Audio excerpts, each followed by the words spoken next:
අපි මේ පළවෙනි නිර්මාණය තමයි ඇඳේ මොකද? වෘත්තය circle. දෙවෙනි නිර්මාණය what is the second construction? අපි දෙවෙනියට ඉගෙන ගන්නවා. ඔයගොල්ලෝ කෝණ අඳින්න ඉගෙන ගන්නවා. ඇත්තටම කෝණ තමයි දෙවන නිර්මාණය ඔයගොල්ලෝ අඳින්න ඉගෙන ගන්න. මොකද්ද? නිර්මාණය කෝණ. කෝණ තමයි ඇත්තටම ඔයගොල්ලෝ ඉගෙන නිර්මාණය. ඔයගොල්ලෝ අඳින්න ඉගෙන ගන්න ඇති. ඔයගොල්ලෝ දන්නවා මෙන්න මේ වගේ කෝණ ඔයගොල්ලෝ ඇදලා ඇති. රේඛාවක් අඳින්න ඕනේ කෙනෙක් දන්නවනේ පොඩි ළමෙක් උනා. කෝණ අඳින්න අපි පාවිච්චි කරන කුඩා කාලේදී කෝණ මානය. හැබැයි ඕලෙල් වලදී ඕලෙල් විභාගේ ලියද්දී කවදා කෝණ මානෙන් වලට අඳින්න වෙන්නේ නැහැ. අය කෝණේ කන්ස්ට්‍රක්ෂන් නැත්නම් නිර්මාණ ගාන එනවා. ඕලෙල් පාස් පේපර්ස් එකක් බලලා තියෙනවා දන්නවා 8 වෙනි ගානට සාමාන්‍යයෙන් එනවා. මේ පාර 8 වෙනි ගානට මේ පාර 7 වෙනි ගාන තමයි එක්සෑම් එකේ ආවේ. ඒක හින්දා 8 7 අතර අනිවාර්යෙන් ප්‍රශ්නයක් එනවා. ඒකට අපි කියනවා මොකද? නිර්මාණ කන්ස්ට්‍රක්ෂන්. එතකොට ඒවා කෝණ මානෙන් අඳින්න බෑ. කෝණ මානෙන් හොයන්න බෑ. කෝණයක් නිකන් අඳින්න කිව්වොත් විතරයි. නිර්මාණයක් ඇසුරින් කෝණයක් අඳින්න ඕන. මේ ගානේදී වට කෝණ මානෙ භාවිත නොකර තමයි අඳින්නේ. ඔයා දන්නා කෝණ. කියන්නේ කෝණ මානෙන් ඇත්තටම ඕන කෝණයක් අඳින්න පුළුවන්. ඒක වාසියක්. මේ නිර්මාණයක් ඇසුරින් කවහටුව පාවිච්චි කරද්දී වට කැමති නිර්මාණයක් අඳින්න බෑ. කැමති කෝණයක් අඳින්න බෑ. නිශ්චිත කෝණයක් තියෙනවා.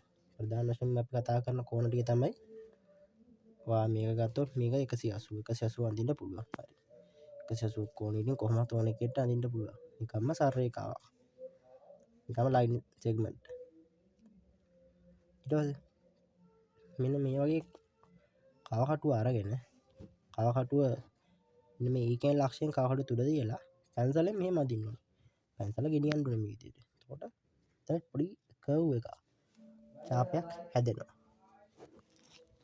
ඔයා මේ වගේ කර්ව් එකක් අඳින්න ඕනේ. ඊට පස්සේ ඒ කර්ව් එක ගත්තානේ කවහටුව ප්‍රමාණය. මේ ප්‍රමාණය වෙනස් නොකර මෙන්න මේ වගේ තැනකින් මේ B වගේ තැනක් හිතන්නකෝ. මේ B වගේ මෙතන B තියනවා කියලා. දැන් අපි එක C කියලා ලකුණු කරමු. මෙන්න මේ C වගේ තැනක කවහටුවේ තුඩ තියෙනවා. ඊට පස්සේ කවහටුවෙත් තවත් මේ වගේ කර්ව් එකක් අඳින්න ඕනේ. හරියට මේ ප්‍රමාණය වෙනස් නොකර ඒ ප්‍රමාණයම අඳින්න. ඊට පස්සේ කැපෙන තැන් දෙකයි. ඒ තැන හා මේ යාවෙන විදිහට රේඛාවක් අඳින්න. කවහටුවෙන් ලස්සනට අඳින්න මේක මම නිකන් අඳිනවා මේ විදිහට. මෙන්න මේ ලක්ෂ දෙක හරහා යන්න ඕනේ නිකන්. එතකොට මෙතන හැදෙන කෝණේ කීයද? කවුරු හරි දන්නවනම් මුලින්ම හිතන්න බෑ. මේ කෝණේ ළමයි මේක 60 කෝණයක්. අංශක 60 කෝණයක් කියන්නේ මෙන්න මේක තමයි. ඒතකොට ඒක තමයි ඔයගොල්ලෝ ඉගෙන ගන්න පළවෙනි ඇන්ගල් එක ඇත්තටම. පොඩි කාලේදී ඔයගොල්ලෝ ඉගෙන ගන්න 180 කෝණයකට අඳින්න පුළුවන්. ඊට පස්සේ ඉගෙන ගන්නේ කවහටුවෙන් අඳින්න මොකද? අංශක 60 කෝණය.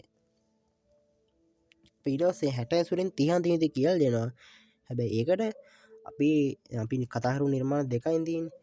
තුන්වෙනි නිර්මාණෙත් අවශ්‍ය වෙනවා. අපි ඒකින්ද ඒක පස්සේ කතා කරමු. අපි ඉස්සෙල්ලා බලමු තනියෙන් අඳින්න පුළුවන් 60. 60ට පස්සේ තව කෝණයක් අඳින්න ඉගෙන ගන්නවා. 30 අඳින්න ඉස්සෙල්ලා ඉගෙන ගන්නවා 60 ඇසුරින් 120 අඳින්න තියෙන නේද? කොහොමද 120 අඳින්නේ? අපි මේකේ මැදලා පෙන්නමු. කොහොමද මෙතනම 120 අඳින්නේ? මෙන්න මේ කර්ව් එක තා පොඩ්ඩක් වැඩි කරන්න ඕන ළමයි. ඔයා අඳිද්දී ආරම්භයේදීම කර්ව් එක මේ වැඩියෙන් අඳින්න ඕනේ. මේ වගේ ප්‍රමාණයක් එන්න මේ දැන් තියෙන විදිහට තියෙන්න ඕනේ. ඉතින් මේක එකපාරයිනේ අපි දැන් ඡාපේ කැපුවේ. ඒ වගේ ඡාප දෙකක් කපන්න. ඒ වගේ ප්‍රමාණ දෙකක් කපන්න. ඊට පස්සේ පිටු මෙහෙම ආවා කියලා. ඊට පස්සේ ඔන්න ඔයක මං එතන ලක්ෂයයි මේ ඒකෙන් ලක්ෂයයි යා කරන්නේ. මේ දෙක හරියට හම්බෙන්න විදිහට යා කරොත් හරියටම හම්බෙන්න විදිහට යා කරොත් එතන හැදෙන කෝණය කීයද? 60 වගේ දෙගුණයක් නේද? 60 වදයක් කීයද? මමයි මෙතන 120 කෝණයක් හැදෙන්නේ. කීයක්ද මේක? 120ක්. මුලින්ම 60 ඇසුරින්ම වාට 120 අඳින්න පුළුවන්. හරි. ඊට පස්සේ අපි කතා කරමු අපේ තුන්වෙනි නිර්මාණය ගැන. ඒ ඇසුරින් මම වාට කියලා දෙනවා ඉතුරු කෝණ ඔක්කොම ටික අඳින විදිය. ඒ කියන්නේ 90 45 30. ඔයා දැනගන්න ඕනේ 60යි 120 අඳින ක්‍රමය ඔච්චරයි. ඕක දැන් මේ තුන්වෙනි නිර්මාණයට කිසි සම්බන්ධයක් නැහැ. තුන්වෙනි නිර්මාණය අපි කියනවා ඇන්ගල් එක නෙමෙයි. ඒ ඇන්ගල් එකේ බයිසෙක්ටර්. angle of bisector. නැත්නම් angle bisector කියන්න පුළුවන්. කෝණ සමච්ඡේදකය ළමයි කෝණ සමච්ඡේදකව අඳින්න ඕනේ. මොකද මේ කෝණ සමච්ඡේදනය කියන්නේ? සමච්ඡේදනය කියන්නේ මොකද්ද? වචනේම තියෙනවා. සිංහල තේරුමෙන් බලන්න. සමානව ඡේදනය වෙනවා. ඒ කියන්නේ සමානව කැපෙනවා. නැත්නම් සමානව බෙදෙනවා වගේ තේරුමක් තියෙනවා. කියන්නේ සමානවයි මොකක් හරි ඇන්ගල් එකක් හැදුවොත් ඒ ඇන්ගල් එක දෙකට බෙදෙන රේඛාවට අපි කියනවා මොකද්ද? එයාගේ ඇන්ගල් බයිසෙක්ට් එක කියලා. කෝණ සමච්ඡේදකය කියලා කියනවා. දැන් මම ඔයාලට කියලා දෙනවා ඉස්සෙල්ලාම අංශක 60 ඇසුරින් මේ 60 ඇඳලානේ ළමයි. මේ 60 ඇසුරින් කොහොමද අපි අඳින්නේ? තමයි මේ 60 ඇසුරින් කොහොමද අපි 30 අඳින්නේ? 60 අඳින විදිය මම කියලා දුන්නා. කවකටෙන් ඡාප දෙකක් කපන්න. කර්ව් දෙකක් කපන්නයි කිව්ව විදියට. මෙන්න මේ කෝණේ සමච්ඡේදනය කරන්න ඕනේ. මම ඔයාලට ළමයි නිකන් කෝණයක් සමච්ඡේදනය කරන විදිය මෙතන ඇඳලා පෙන්නන්න. නිකන් ඕනෑම කෝණයක් වාට තිබ්බ සමච්ඡේදනය කරන්න එකක් දා ගන්න ඕනේ. වයන් මේ කෝණේවා දන්නේ. හරි ඕනෑම කෝණයක් 60 30 45 හරි මොකක් හරි කෝණයක් ඔය ඇන්දොත් නිකන් කවටුවේ ළම කටුවෙන් මේ රේඛාව තියාගෙන ඉන්න මෙහෙම රේඛාවක් තියෙනවා. මේ රේඛාව මෙතන ඒ කියන නම් කරගත්තා.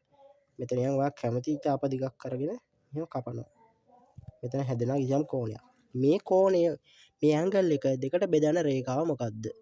මේ ඇන්ගල් එක දෙකට බෙදන රේඛාවට අපි කියනවා මොකද? එයාගේ කෝණ සමච්ඡේදකය ඉංග්‍රීසි වලින් කිව්වොත් ඇන්ගල් බයිසෙක්ට්.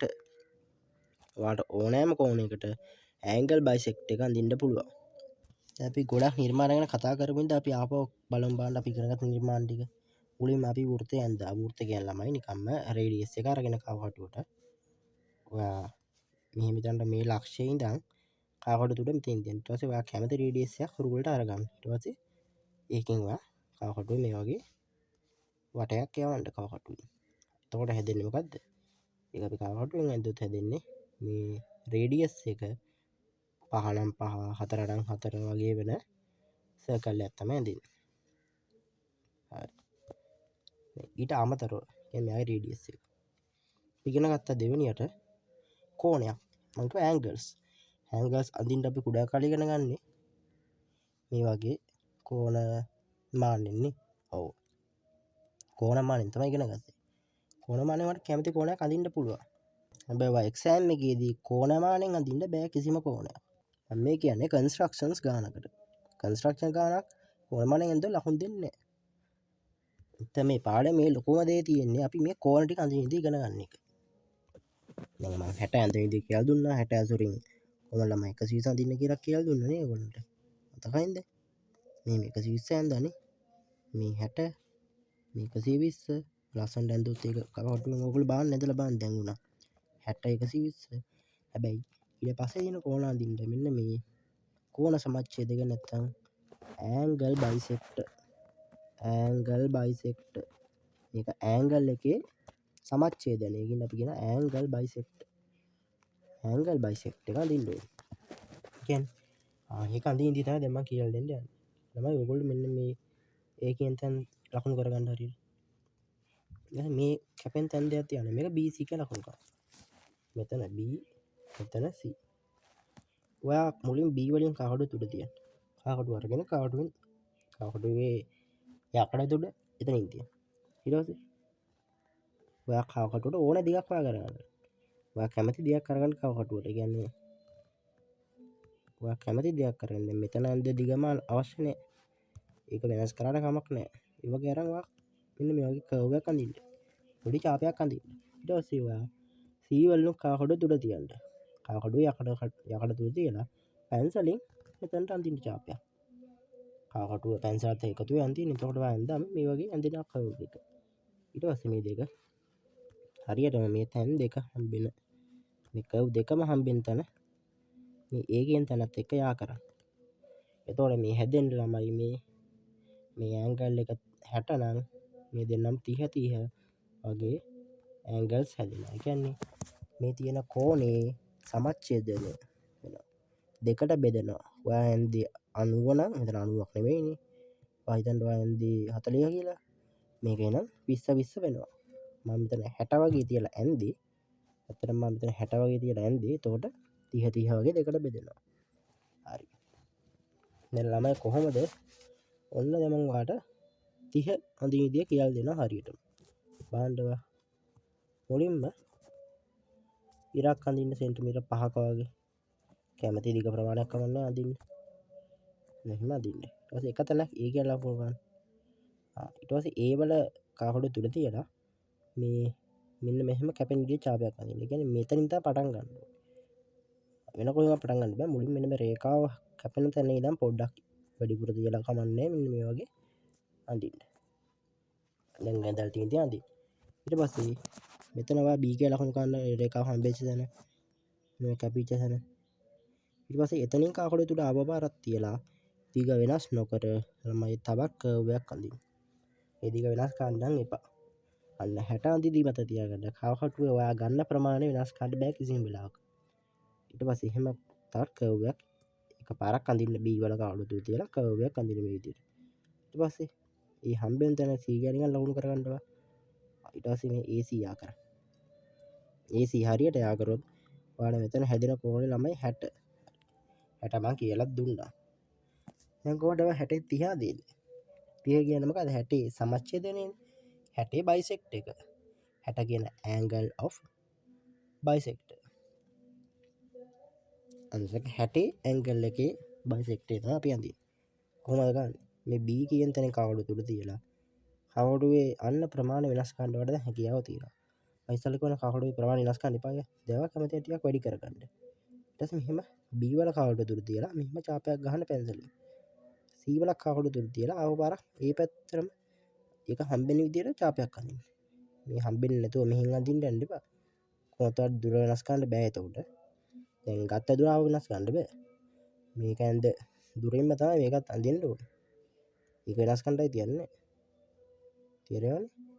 ඔයා දැන් මෙතනට ගත්ත මේ B වල ඉඳන් මෙන්න මේ රේඛාවට තියෙන දුර ප්‍රමාණය තියෙන එක වෙනස් කරන්න නැතුව C වල තියලා තවත් රේඛාවක් අඳින්න. ඊට පස්සේ දෙක යා කරන්න. මේ දෙක හම්බෙන්න තැන හරියට මෙයා කරොත් මේ 62ට බෙදෙනවා මේක 30යි. ඔයාලට එක්සෑම් එකේ 30 අදින්න කිව්වොත් ඔහොම තමයි අදින්නේ. දැන් කොහොමද ළමයි 90 අදින්නේ? ඔයාලට මතකද අපි 120 ඇඳා. හරි. 120 ඇඳ විදිය මතක නම් මේක අඳින්න ලේසියි. 120 අදින්න කොහොමද මේක තව ටිකක් දික් ගන්න ඕනේ. ඊට පස්සේ අර කවහටුවේ මෙන්න මේ පරතරය තියානේ B හා C අතර පරතරය BC කියන ස්ථාන දෙක අතර පරතරය අරගෙන C වලදී කවහටුව තුල තියලා තවත් චාපයක් ගහන්න. මේ BC පරතරය කවටුවට ගන්න BC කියන්නේ මෙන්න මේ තැන් දෙක. මේ තැන් දෙක කවටුවට අරගෙන C වල කවටුව තුල තියා චාපයක් ගහන්න මේ පැත්තට. ඒක D කියලා නම් කරන්න. ඊට පස්සේ AD ආකරන්න. AD ආකරොත් ළමයි හැදෙන්නේ මෙතන 60යි. මෙතනත් 60යි. මුළු කෝණයම 120යි. හරි. 120 මම ඉදිරිය ඉස්සල්ලා කියලා දුන්නා. දැන් මේ 120 ඇන්දේ. ළමයි 60යි 90 අතර වෙනස කීයද? 30යි නේද? 60යි 120 අතර වෙනස කීයද? 60යි නේද? එහෙනම් ඔයා 60 සමච්ඡේදනය ඇන්දොත් ඒ කියන්නේ 30ක් ඇඳගත්තොත් මේ 60ත් එක්ක තව 30ක් තියෙනවා කියන්නේ කීයද? 90. ඔයාලට කාන් තියන්නේ ඔයා මේ DC කියන 60 ඇන්දානේ. DC කියන කොටසේ තියෙන 60. මේ 60 මේ 60යි කෝණේ සමච්ඡේදනය කරන්න. එහෙනම් ඔයා D වල කවුඩුව තුල තියන්න මුලින්ම. නැත්නම් C වල කවුඩුව තුල මුලින්ම තියලා දිග වෙනස් කරලා හරි කමන්නේ මෙහෙම චාපයක් අඳින්න. C වලින් කවුඩුව තුල තිබ්බ චාපයක් ඇඳාපු D වලින් කවුඩුව තුල තිබ්බ මේ පැත්තට මේ පැත්තට කවුඩුවෙන් මොනම චාපයක් ගැහුවා. හරිද? ඊට පස්සේ මේ දෙක යා කරන්න. මේ හම්බෙන් තන මම කැමති ලකුණක් දාගන්න. අකුරු වැඩිනේ. අකුරක් දාන්නේ නිකම්ම යා කරමු. මෙතන හැදෙන්නේ කීයද? මේ 60 සමච්ඡේද 30යිනේ. 30යි 60යි කීයද? මේ මුළු කෝණෙම ළමයි 90යි. අපි එක වෙන පාටකින් ලකුණු කරමු බලන්න. මේක කීයද? 60යි 30යි නේද? මෙතන 60යි මෙතන 30යි නේද? 60යි 30 එකතු කරලා 90. ඔච්චර. ඔන්න 90 ඇන්ද. හරි ළමයි. දැන් ඔයාලට අවශ්‍ය ගොඩක් නිර්මාණවා ඉගෙනගෙන තියෙනවා. ඊට පස්සේ ඇන්ගල්ස් නවත්තලා ඊළඟ එක්කෙනාට.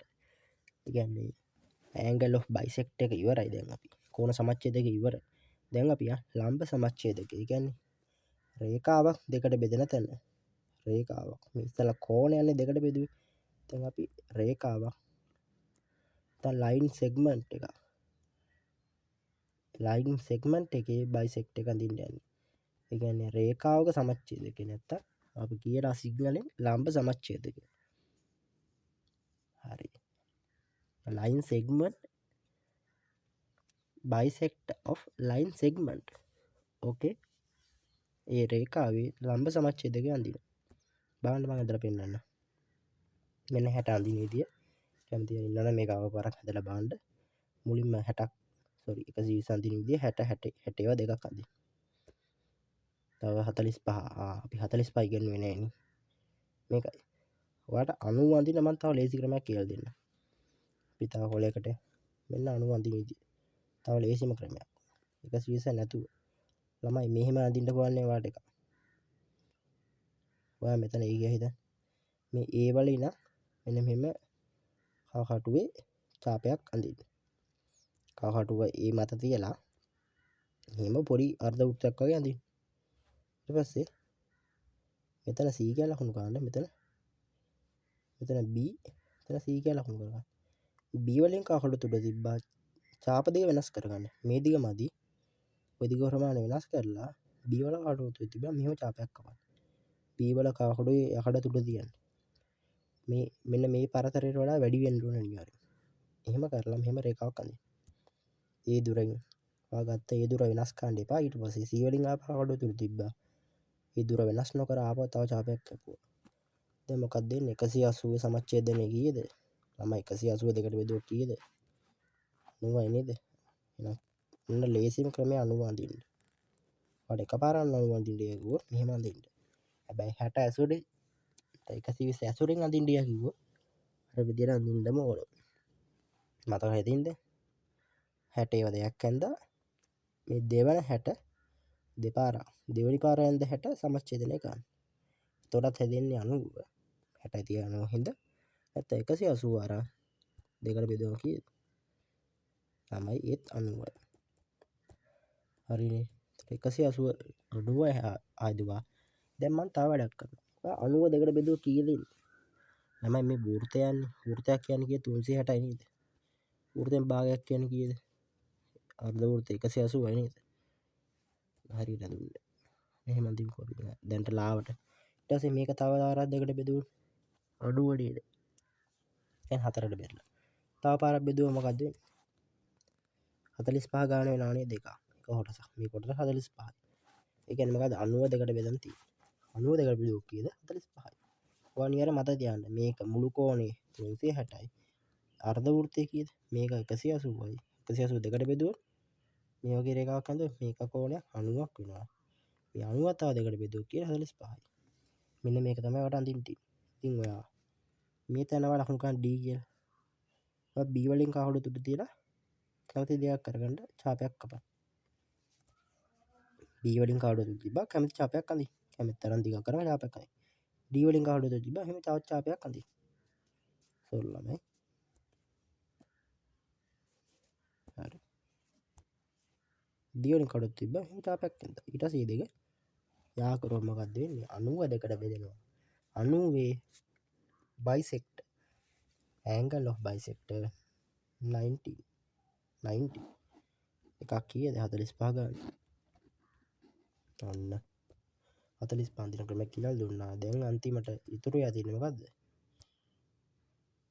105 ළමයි මම ඔයාලට කියලා දෙන්නේ ඒක ඊළඟ වීඩියෝ එකෙන් කතා කරමු ඒක ටිකක් බැරරම් කොටසක් ඉඳලා ඔයා තවත් අපේ වීඩියෝ එක යාළුවන්ට යවන්න ඊට පස්සේ අපි මේක සහ ඊළඟ වීඩියෝ එකෙන් අපි කොහොමද මේ රේඛාවට සමච්ඡේදක නැත්නම් ලම්බ සමච්ඡේදයක් අදින එක කියලා දෙනවා ඉංග්‍රීසි මීඩියම් වලට දන්නවා ඒගොල්ලෝ line segment එකකට bisect එකක් bisect of line segment තවත් අපි කතා කරන්න දෙන්නේ මේ ටික තමයි අපි අද ප්‍රදර්ශන කතා කරේ තුරු නිර්මාණ දෙක අපි ඊළඟ වීඩියෝ එකකින් අරන් එනවා මොකද මේ වීඩියෝ එක දිග්ගස්සන්න මම කැමති නෑ ළමයි ඔයගොල්ලෝ අපේ වීඩියෝ එකට පොඩි ලයික් එකක් දාලා යාළුවන්ට ෂෙයා කරන්න අපි ඊළඟ වීඩියෝ එක පුළුවන් තරම් ඉක්මනට අරගෙන එනවා මේක ප්‍රධාන වශයෙන් grade 9 10 11 හැමෝටම වැදගත් වෙනවා ඔයා ඉන්න මොන මට්ටම වුණත් ඔයාට මේ වෙනකොට තියෙන ලකුණට වඩා ලකුණක් ගන්න පුළුවන් මේ නිර්මාණ කොටස කොට දාගත්තොත් ලකුණු 10 O level ගානක් O level paper එකේ ලකුණු 10 ගාන ගොඩ දාගන්න දිගට මේ වීඩියෝ එකත් එක්ක සම්බන්ධ වෙන්න අපි 11 වසරට වෙනකම්ම තියරි ඔක්කොම උගන්වනවා අයිබෝන්